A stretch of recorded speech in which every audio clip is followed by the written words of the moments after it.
Publikong taos sa puso, 88.7 Radyo Bandera. Iwawagayway ang bandera ng malayang pamamahayag. Radyo Bandera COVID-19. Ibabandera na ang mga nagbabaga at mga maiinit na balita. Bandera Reports! Bandera Reports! Afternoon Edition. Police Reports. Hospital Reports. Market Reports. Weather Update. City Hall and Capitol Reports. Local, regional, national, and international news. Bandera Reports Afternoon Edition. And now, here's your anchorman, Bandera COVID-19. Alert! Alert!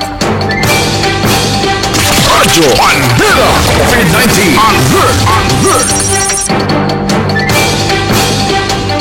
Magandang hapon lalawigan ng Palawan, magandang hapon lungsod ng Puerto Princesa. Magandang hapon mga kabandera, ngayon po ay araw ng Huwebes, ika-3 sa buwan po ng Setyembre taong 2020. Radyo Bandera COVID-19. Mga kaibigan, sa pangalan po ng buong puwersa ng Radyo Bandera Philippines Incorporated, ako po ang inyong lingkod, Ed Agarap. Radyo Bandera COVID-19. Ay, happy birthday muna pala kay happy birthday daw, sabi ng tito mo na si Miyagi Ryota, mga kaibigan. Happy birthday kay Sofia Kailio Nagales from Daddy Wilkie, Mami Jaja at Ate Bea, no? Sabi ni Tito Steve Mark Ryota Miyagi. Alright mga kaibigan, samantala alas 4:12 po ng hapon at ang oras pong yan ay hatid po sa atin ito ng DTX 500. Kung kayo po ay merong mga tagyawat na hindi gumagaling, kabalik-balik po na skin allergy, mag-blood detox ka na. Mag-DTX 500. Ang DTX 500 ay epektibong pang-cleansing ng dugo dahil sa kanyang taglay na pinakamataas na ORAC value at antioxidant, pangontra po sa epekto ng sun radiation, oxidation at allergens. Kaya naman, talagang maganda sa balata, allergy at magandang pangontra sa ultraviolet rays damage na makukuha sa init na sikat ng araw. DTX 500 para sa iyo at sa inyong pamilya, dahil sa DTX 500, protektado ka. DTX 500, mabibili na po sa lahat ng Doc Samaritan Clinic, Drugman, The Generics Pharmacy at mga butika na malapit sa inyong mga lugar. Radyo Bandera COVID-19.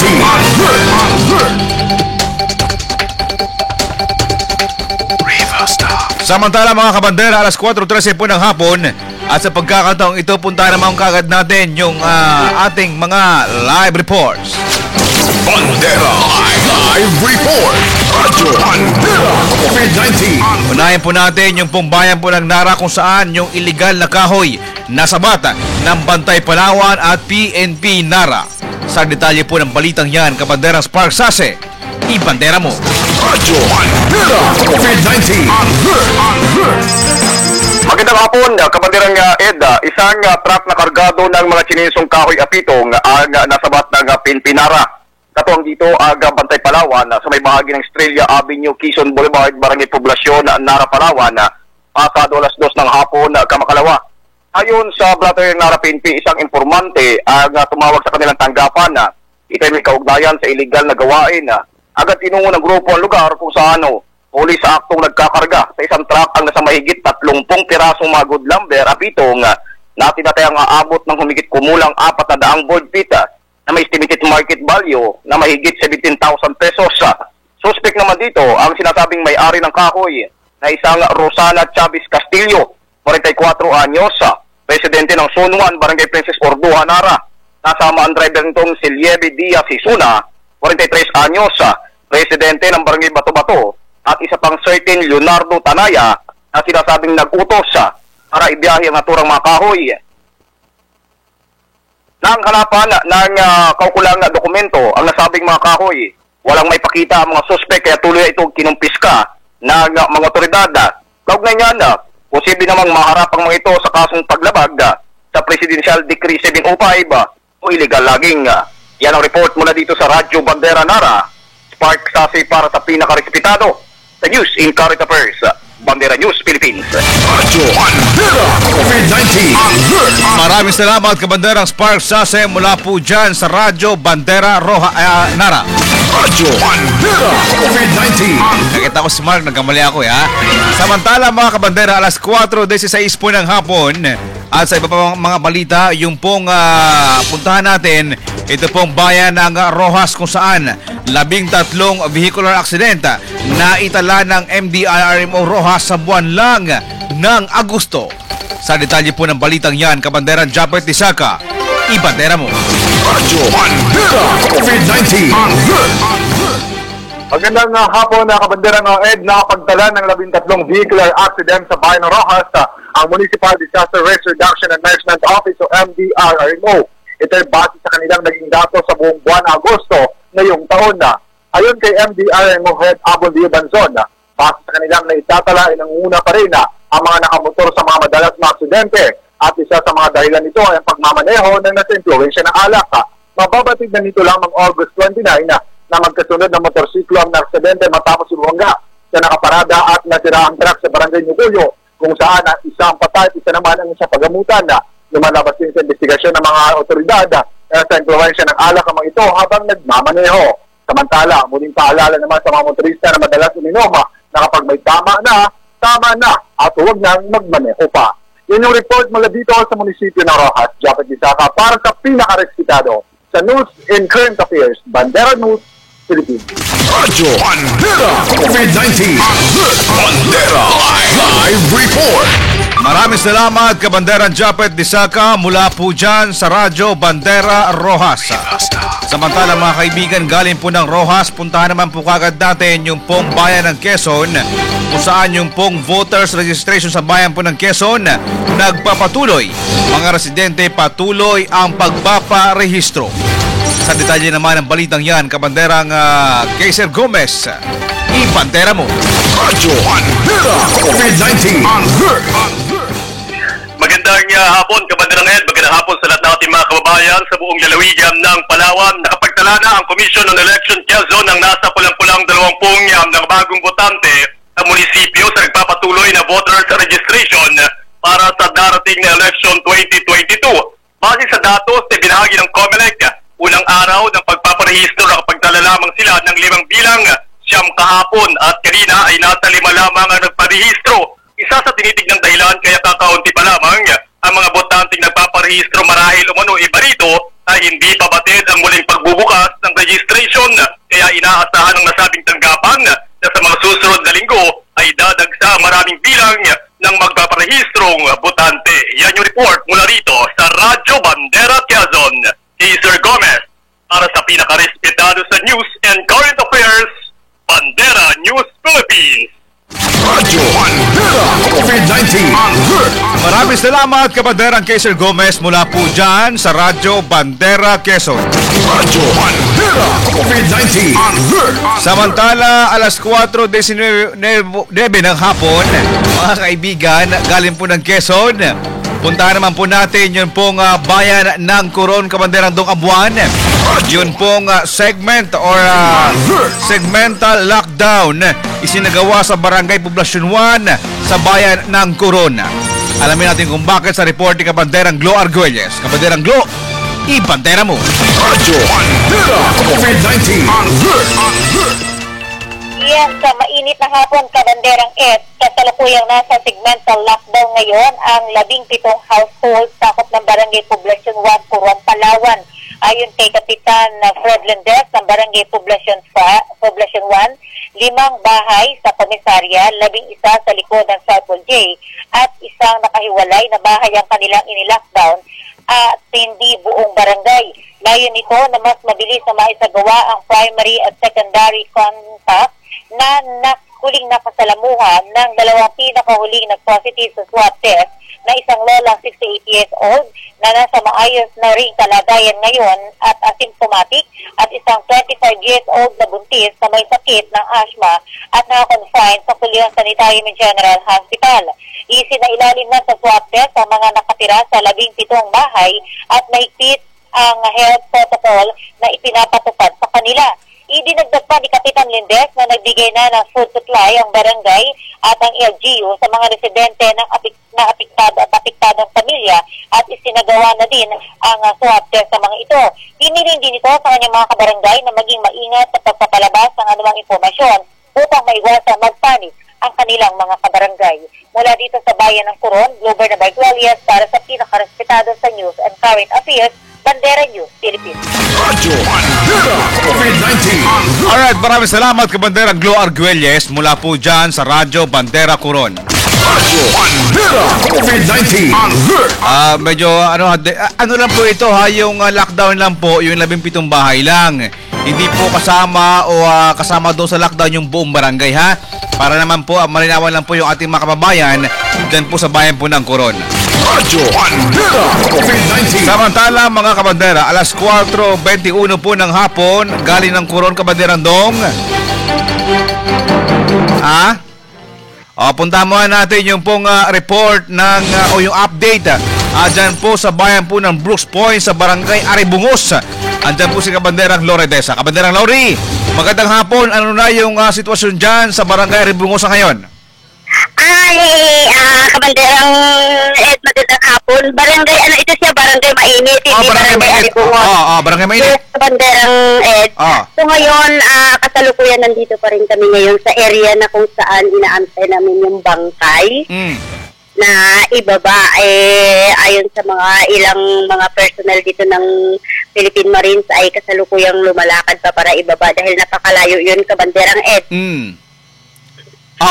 Ate Lori, yun bang mga yung bang mga napatay ng mga member ng NPA na-recover din ba ng tropa ng militar yung kanilang mga gamit, mga cellphone, laptop, kasi meron binabanggit kanina Kabanderang Ed, actually dito wala kaming info na nakukuha at wala naman ng right person na para magsabi sa amin na kung ano man ang tinatanong namin. So ayon sa kanila, kailangan doon sa daw nila, sa bossing nila, sa mataas daw, doon daw talaga malaman at sila raw ang may karapatan na magbigay ng mga kung ano man ang impormasyon. So sa amin ngayon, ang natin, nandito tayo ngayon, nag-aantabay tayo ng bangkay na ibaba nandito na rin yung sasakyan nila na para i-ready na at paglalagyan. So ayon naman sa sa impormasyon na nakakalap natin dito ay yung bangkay ng NPA ay iiwan dito sa Brooks Point dahil on the way na rin ang suko. Okay. Galing dyan. Alright. Kabanderang Lori, kamustahin ko lang dyan yung sitwasyon sa barangay na yan. Mataas pa rin ba yung tension dyan sa ngayon? Kasi baka naman gumanti o bumalik pa yung mga kasama ng mga napatay ng NPA. Actually, Kabanderang Ed, wala naman. Kanina-kanina lang, maraming audience dito, maraming mga kababayan natin, mga taga-barangay Mainit na pumunta dito para magtingin. Akala nila nandito na yung bangkay. So, unti-unti naman silang kinausap ng PNP at ng Philippine Marines kung po pwede ay umalis na sila dito sa lugar. Ate Lori, yung mga bangkay na yan, kasi kanina umaga pa yan, mga 5:30 ng madaling araw, nangyari yung insidente. Meron ba tayong estimate na oras kung kailan pwedeng o kailan makakarating dyan sa baba yung bangkay nitong 5 NPA na namatay? Ayon sa ilang personal dito ng estimate nila ay darating daw ng alas 5 o alas 6. Oo, malapit na pala. Oo, no? So, pero yung ginagawang hot pursuit operation ng militar, tuloy-tuloy pa rin Kabanderang Lori doon sa mga nakatakas na mga kasama nitong 5 membro ng NPA na yan. Yes, Kabanderang Eddie, naka-ready naman, full alert naman ang mga tropa kahit nandito sa baba, maliban dito sa baba, mayroon doon sa kalagitnaan na nagsasalubong doon sa mga lumalakad na galing doon sa operasyon talaga sa lugar, kung saan lugar na nandoon yung mga bangkay. Alright, okay. Maraming salamat, Kabanderang Lori. Siguro mamaya ng konti, hingi kami ulit sa iyo ng update. Baka naman dumating na yung bangkay ng 5 NPA na member na yan. Baka pwede natin kagad makuha ng picture, Kabanderang Lori, ha? Alright. Yes, Kabanderang Ed. Maraming salamat at magandang hapon. Iyan muna ang update mula dito sa Barangay Mainit. Barangay Mainit, Radio Bandera, Brooks, Friend, Lori Asandidesa para sa pinakalispita sa news and current affairs. Bandera News Philippines. Radyo Bandera COVID-19 Alert. Barangay Mainit pala yun, mga kaibigan ha. Hindi po Aribungos kasi yung unang side ng PNP sa atin, Aribungos, yung pala ngayon, yung Barangay Mainit po, mga kaibigan. Alright. Radyo Bandera COVID-19 Alert. Galing po ng Quezon, mga kaibigan. Puntahan po natin yun pong bayan po ng Rizal, kung saan yung pong Comelec Rizal may paalala sa mga magpaparehistro sa kanilang tanggapan. Sa detalye po ng balitang yan, Kabanderang J. Gamelo, ibandera mo. Radyo Bandera COVID-19 Alert. Nagsimula ng tumanggap ang Comelec Rizal ng mga magpaparehistro na magtatapos sa September 2021.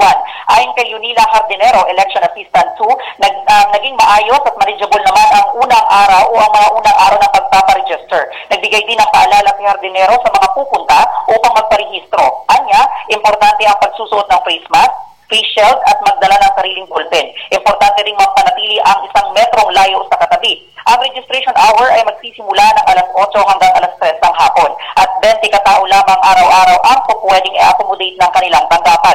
Tiniyak din ni Hardinero na nasusunod ang mga health protocols ng kanilang opisina. Araw-araw din umano silang nagdi-disinfect sa loob at labas ng kanilang tanggapan. Yan ang balita mula dito sa Radyo Bandera Rizal. Siya Magbanwa Gamilo para sa pinaka-respetado sa news and current affairs, Bandera News Philippines. Radyo Bandera COVID-19 Alert. Okay, maraming salamat, Kabanderang J. Gamelo, mula po dyan sa Radyo Bandera Rizal. Alas 4:07 po ng hapon, mga kaibigan, magbabalik pa rin po ang Bandera Reports Afternoon Edition. Makalipas lang po ang ilang paalala. Laganap ang dengue kahit saan at kahit kailan pwede kang dapuan ito. Iwasan ang sakit na dala ng dengue. Gumamit ng Golden Incense Organic Incense Stick. Ang insensong tumataboy sa lamok at iba pang insekto. Golden Incense Organic Incense Stick. Gawa sa natural flower oil. Hindi masakit sa ilong at hindi rin nakakahilo. Golden Incense Organic Incense Stick. The natural enemy of mosquitoes and flies. Available in lavender scent and green citrus scent. Exclusively distributed by Nature's Medic Center for Alternative Medicine. Basta't balita at impormasyon, dito na tayo sa nangunguna. Bawat segundo may kaganapan sa lipunan na dapat mong malaman. I-like at i-share lang ang mga mainit na balitang inilalabas sa ating official Facebook page. Huwag kalimutang i-follow ang ikalawa nating Facebook page, ang Bandera News TV Philippines. Bandera News TV Philippines. Ito po ang inyong kabanderang Louie La Rosa. Basta radyo, ibandera mo.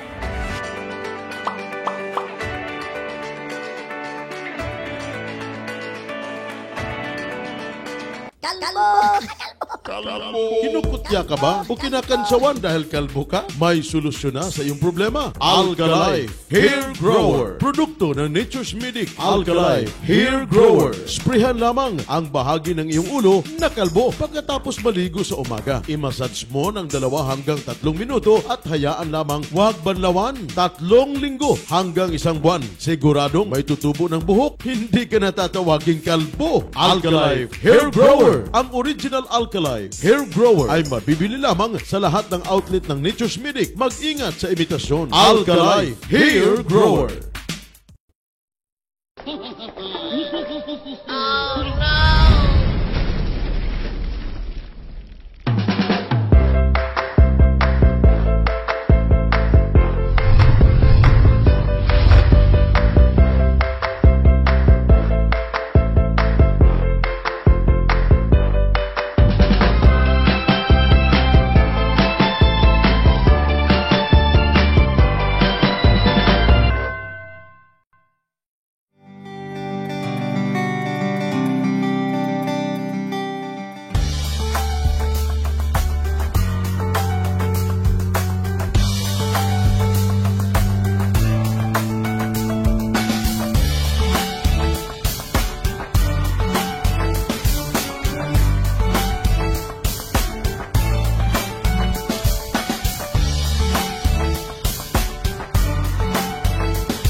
X500. Ako si Carmencita Santos, gumagamit ng DTX 4 months na.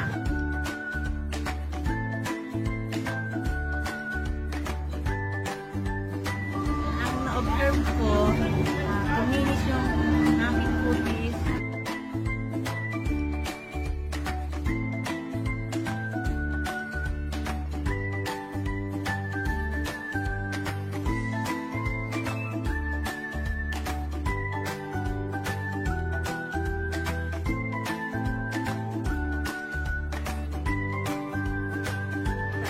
yung tulog ko.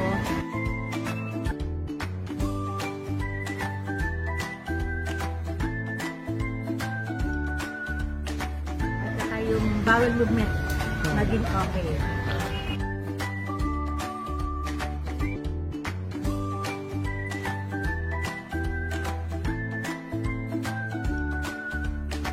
TTX 500.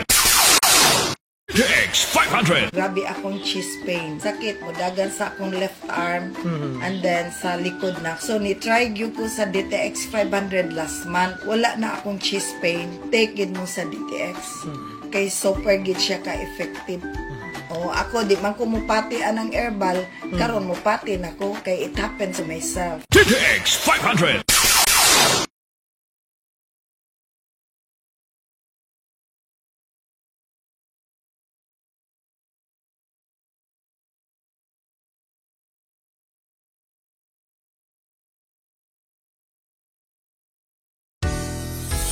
Life Extension Vitamin D3, the miracle vitamin hormone, most trusted brand of vitamin D3, approved by FDA Philippines and FDA USA.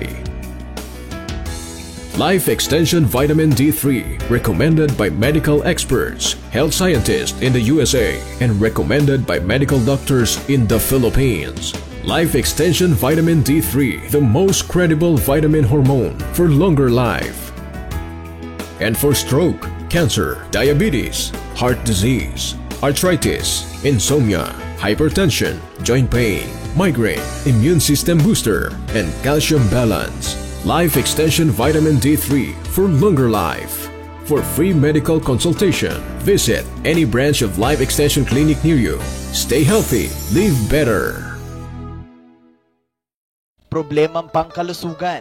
Nag-aalangang magpakonsulta dahil iniisip ang gastos. Huwag kang mag-alala kaibigan. Dahil nandito ang Nature's Medic Center for Alternative Medicine para sa libreng konsultasyon araw-araw.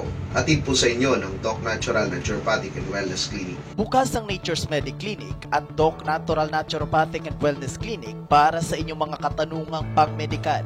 Ito ay matatagpuan sa Radyo Bandera Compound, Rojas Street, Barangay Maligaya, Puerto Princesa City. Tara na at magpakonsulta. Ito po si Dr. Glenn Sanico ng Doc Natural Naturopathic and Wellness Clinic. Sama-sama po nating solusyonan ang karamdaman at panatilihing ang kalusugan ng ating pamilya.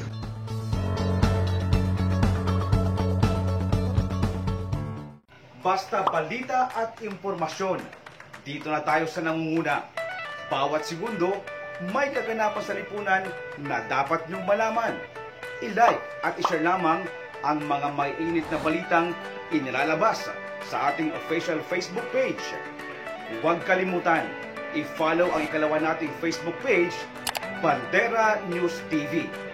Ito po ang inyong lingkod at inyong kabandera, Ed Agarap. Basta radyo, ibandera mo!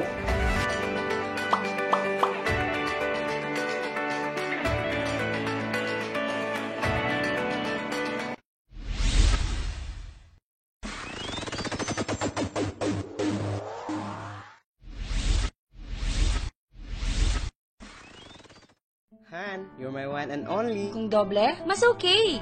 Kini Santon Plus Herbal Capsule. Santon Plus Herbal Capsule. Adunay mangustin ug kamunggay. Makatabang sa kahimsog kauban sa saktong pagkaon ug ehersisyo. Sa usa ka kapsula ra na ha.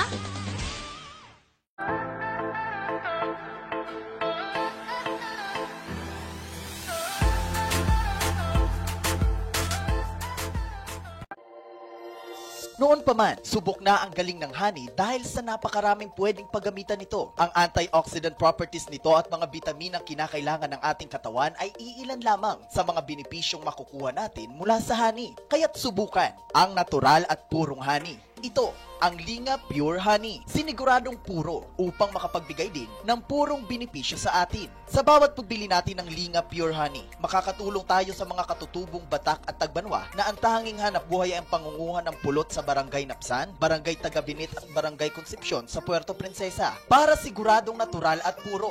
Dito na tayo sa Linga Pure Honey. 300 pesos for 300 ml and 400 pesos for 400 ml is the suggested retail price. Exclusively distributed by Nature's Medic Center for Alternative Medicine. Makabuluhang pagbabalita at serbisyo publiko ang kailangan nyo? Mga kabandera, dito na tayo sa nangunguna. Bawat segundo may kaganapan sa lipunan na dapat mong malaman. I-like, i-share ang mga maiinit na balita na inilalabas ko sa ating Facebook page. Huwag kalimutang i-follow ang ikalawa nating Facebook page, ang Bandera News TV Philippines. Ito po ang inyong kabandera Gerald Gales. Basta Radio, i-bandera mo!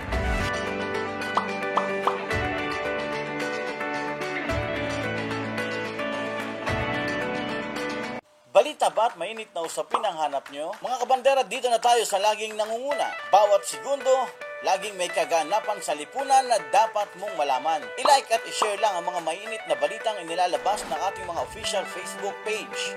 Huwag kalimutang i-like at i-follow ang ating kalawang official Facebook page, Bandera News TV Philippines. Bandera News TV Philippines. Ito po ang inyong kabandera, Paul Henderson. Basta Radio, ibandera mo!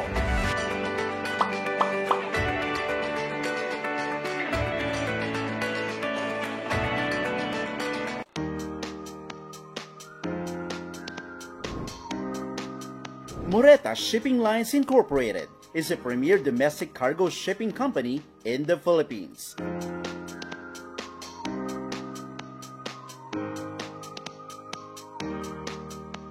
Moreta has a fleet of 12 vessels, catering to Southern Luzon, Visayas, and Mindanao region. Our fleet is composed of multi-purpose vessels with heavy lift cranes, which are very well maintained.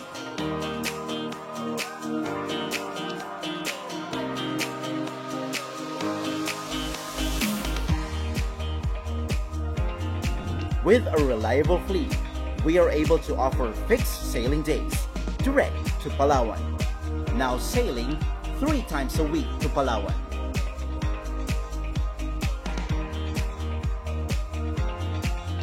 With our modern equipment and facilities, we are able to efficiently serve your shipping requirements. We can serve your containerized cargo, refrigerated containers, loose cargoes,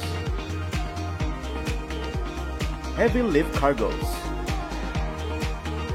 vehicles, and project cargoes. With our adaptable workforce, who are passionately delivering the services of Moreta, allowing us to be on time all the time. Moreta will continue to be reliable, efficient, adaptable, and to have integrity to our services. The practical choice, providing quality service at a reasonable cost. Moreta Shipping Lines Incorporated. On time, all the time. Bandera, tahanan ng mga balitang totoo, musikang bago, at may serbisyo publikong tapos sa puso. 88.7 Radio Bandera. Iwawagayway ang bandera ng malayang pamamahayag. Radyo Bandera COVID-19 Alert! Alert!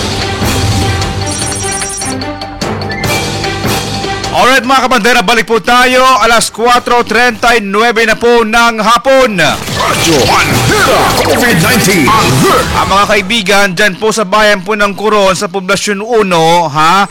Mayroon pong kanina umaga po, ngayong araw, nagkaroon po sila dyan ng segmental lockdown, mga kaibigan. At yan po yung ating pong aalamin kay Kapitan Fred Lindez ng Barangay Poblasyon 1. At dyan si Kap Kwedong, nasa kabilang linya na po si Kapitan Fred. Kap, magandang hapon. Si Ed Agara po sa Radyo Bandera, Kap. Opo, magandang hapon din po sa inyo. At isang mapagpalang araw po sa inyo lahat. Pagbutihin po kayo ng Panginoon. Ayan, okay. Okay, maraming salamat po, Kap. At Kap, hingin po kami ng update regarding po dito sa Barangay Poblasyon 1, dyan po sa bayan po ng Coron. Nagkaroon po tayo, Kap, ng segmental lockdown. Bakit po, Kap? Sir, dahil po sa nagkaroon po sa dalawang positive na tiga-poblasyon yan, isa po sa sityo ng White Plains at sityo Komisarya po. Sir? Opo. Kap, Nagkaroon po tayo dyan ng dalawang positive. At ngayon, Kap, ilang bahay po, kasi parang parang meron pang ibang kaso, ilang bahay po, Kap, yung kabuuan doon po sa ating pong binabantayan sa ngayon?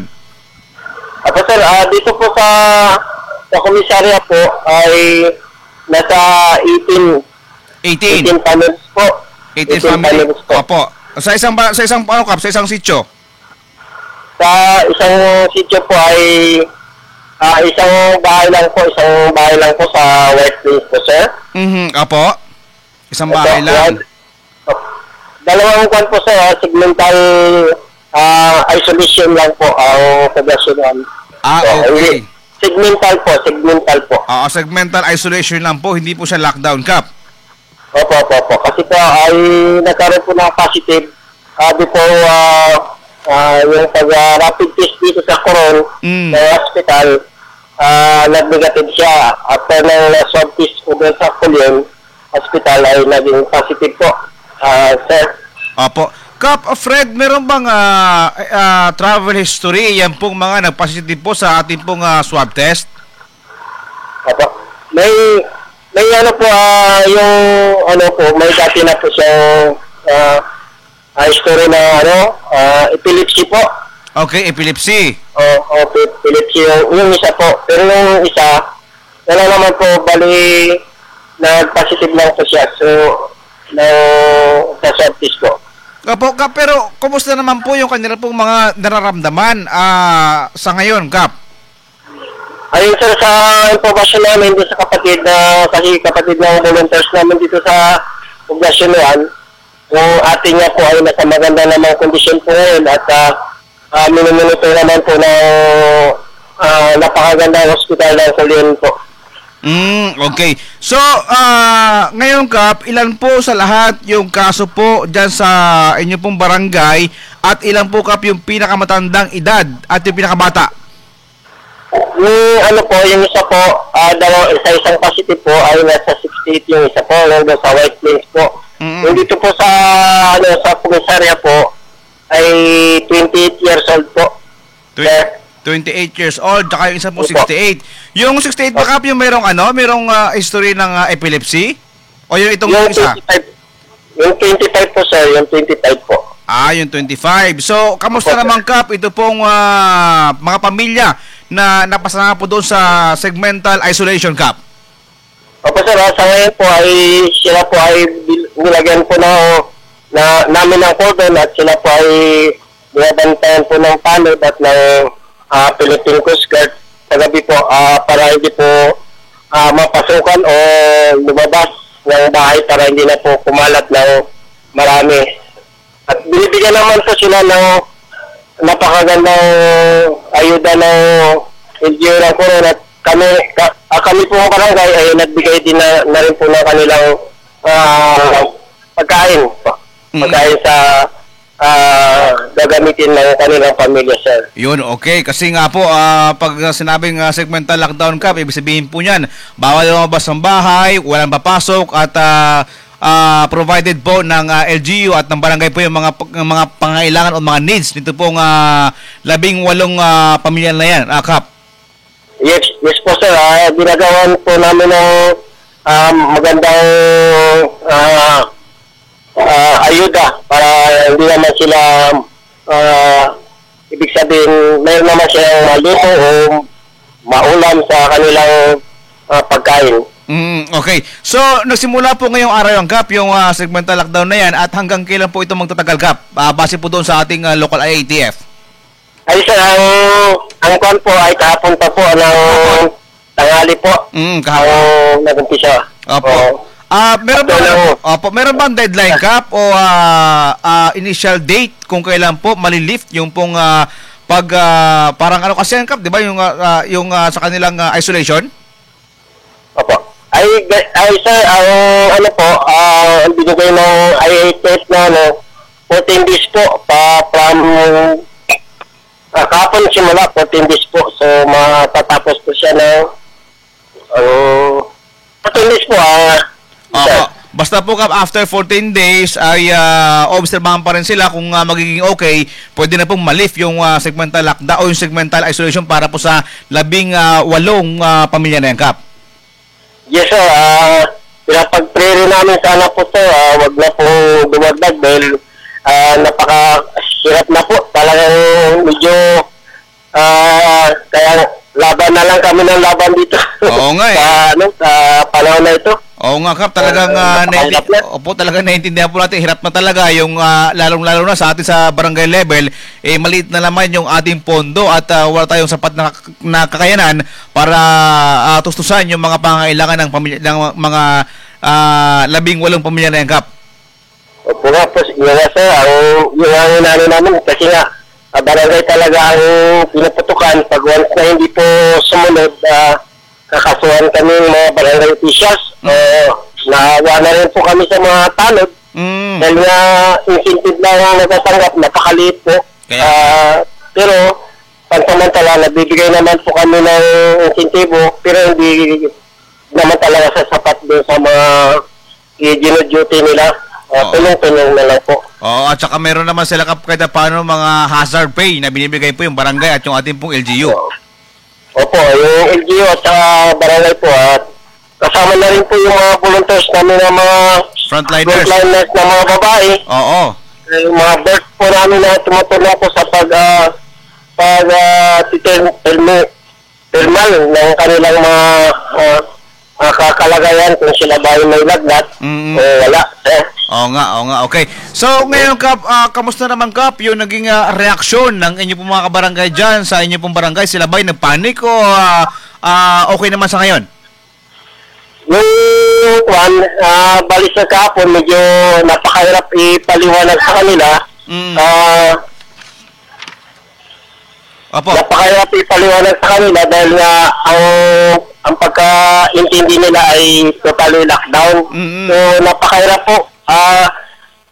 Pag totally lockdown kasi may sityo naman po yung barangay Poblacion 1. Kaya naman ni Mayor at ng IETF na wag nang total lockdown kasi napakahirap yung totally lockdown po, sir. Oo nga po, kasi pag total lockdown yung buong barangay, naku, talagang lalo pong mamumroblema yung ating pong pamunuan sa Poblacion 1 at yung LGU Coron, Kap, Fred. Opo, sir. Kami nga po ay nagpapasalamat din po sa inyo, katulad sa inyo po na bigyan nyo kami ng kaunting panahon para ma-interview o sana makinig sa buong Palawan at dito sa Coron. Sa ngayon po ay medyo yung Poblacion 1 ay may dalawang area na lockdown. So hindi naman totally lockdown, ay segmental isolation lang po. At pinaparating ko rin po sa mga kabarangay na huwag silang mag-alala dahil may awa ng Diyos, maganda naman ang kanilang kalusugan sa ngayon yung sabing nag-positive. Nandun naman sa kulyon at binibigyan naman ng kaukulang lunas para sa kanilang sakit na naramdaman, sir. Ayan, okay. Kapitan Fred Lindez, maraming salamat po sa inyo pong pagpapaunlak sa ating po interview. Magandang hapon sa inyo, Kap, at God bless po sa inyo sa Poblacion 1. So, kami po ay napapabot din po sa inyo ng malaking pasasalamat at kami ay nabigyan nyo ng kaunting panahon at kami po ay pinapag-pray rin po namin ang inyong programa, napakagandang programa at sana po ay mabigyan po tayo ng magandang kalusugan sa araw-araw. Lahat po, sana po ay matapos na itong ating hinaharap. Napapasalamat dito kami at ingatan po tayo ng pong may kapal. Salamat po, sir. Okay, maraming salamat po sa inyo, Kapitan Fred Lindez. Magandang hapon po ulit. Opo, sir. Magandang hapon po at God bless po. Mga kabandera, si Kapitan Fred Lindez ng Barangay Poblacion 1 o Poblacion 1 dyan po sa bayan po ng Coron. Radyo Bandera. So, segmental isolation po, no, dahil ilang bahay na naman po yung pinagbabawalan lumabas, wala po pwedeng pumasok at well provided naman po ng barangay at ng LGU yung pong mga needs nito pong 18 pamilya na yan, mga kaibigan dyan po sa may sitio, komisarya sa Poblasyon 1. Radyo Bandera. Matapos nun dahil sa kapitan, parang talagang hirap na rin po, naintindihan po natin, pero ganun po talaga, kailangan po natin sundin kung ano man po yung mga protocols na ibinabang guidelines sa atin ng ating pong local and international IATF. Radyo Bandera. COVID-19. Okay, alas 4:51 na po ng hapon mga kabandera. At yan na po ang naging kabuuan ng ating pong mga balita ngayon pong araw ng Huwebes, ika-3 sa buwan po ng Setyembre, taong 2020. Sa pangalan pa rin po ng buong puwersa ng Radyo Bandera Philippines Incorporated, ako naman po ang inyong lingkod, Ed Agarap. Samantala, susunod naman ang Alerto 38 at inyo po dyan mga kasama yung ating pong Smile Station Manager, Kabanderang Ludi Bello. Maraming salamat, magandang hapon. Radyo Bandera. COVID-19. 88.7.